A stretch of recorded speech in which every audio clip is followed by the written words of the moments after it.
Hey folks, it's JB Glock 23 here, and just doing an update on my my video about the customization work done on my Glock.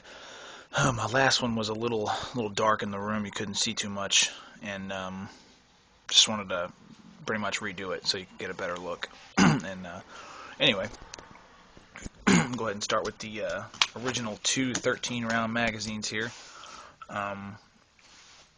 This one has the +2 extension I got out at the Knob Creek machine gun shoot this weekend, and I got also this 31-round magazine out at Knob Creek, and pretty cheap. I got it out there for 20 bucks. Couldn't beat that one, so I went ahead and picked it up. And you know, I've heard pretty bad reviews. They jam on you sometimes, but hopefully I can go with that one.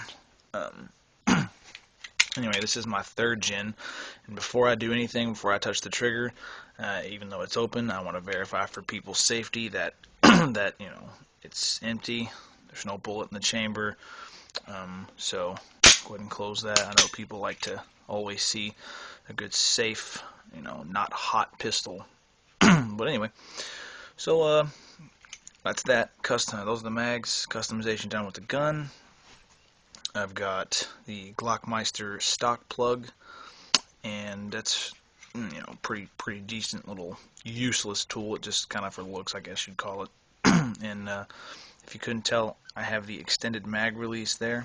That's on eBay right there. That's a good one, and it's only really good for competition shooting. I don't think it's good for anything else. It's kind of useless.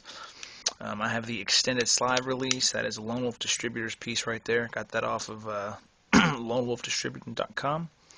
And I don't have night sights, as you can tell, but I do have the custom engraved chrome slide plate cover with skull and crossbones. Got that on the glockstore.com. And this, if you can tell, this is a third gen. It is has the Picatinny rail, but does not have the fourth gen stock. So it is a third gen Glock 23. Bear with me. I'm gonna set the phone down for a second, and I'm gonna take the slide off. All right. And I also have the stainless steel Lone Wolf Distributors guide rod with a 22-pound recoil spring, and the Buffer Technologies recoil buffer. And it actually does help reduce recoil, believe it or not. Not very much, but enough to definitely notice it. And once again, if you shoot a lot of rounds out of a 40 caliber, it will begin to wear your hand out. So it's definitely useful in a shooter's life if you shoot a lot. But I also have the 4-pound striker spring, which enables you. People who own Glocks, it's a little hard to pull this back with just your thumb, and it's pretty easy to do that on mine.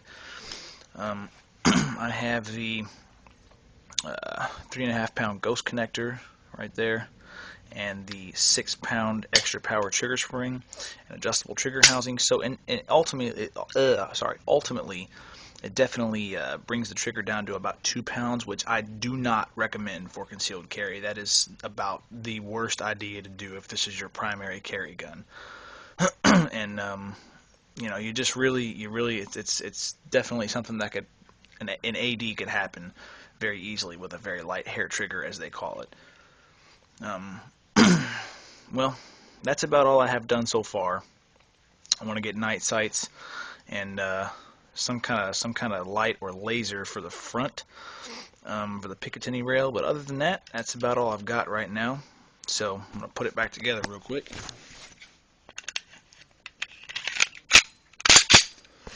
And there you go. So you can see how much the mag looks in here, and it looks pretty stupid if you ask me. But for target shooting, it's a lot better because it's you don't have to reload as many times. But that's it for now. And if you guys own a Glock, go to www.glocktech.com and check out the MIC holster. It's the best holster for Glock Safe Action pistols. Are 20 bucks, and they fit every Glock that you have, from the 17 all the way up to the 36 and everything in between. And go check them out. They're great guys up there, and they'll be glad to work with you. All right, thanks.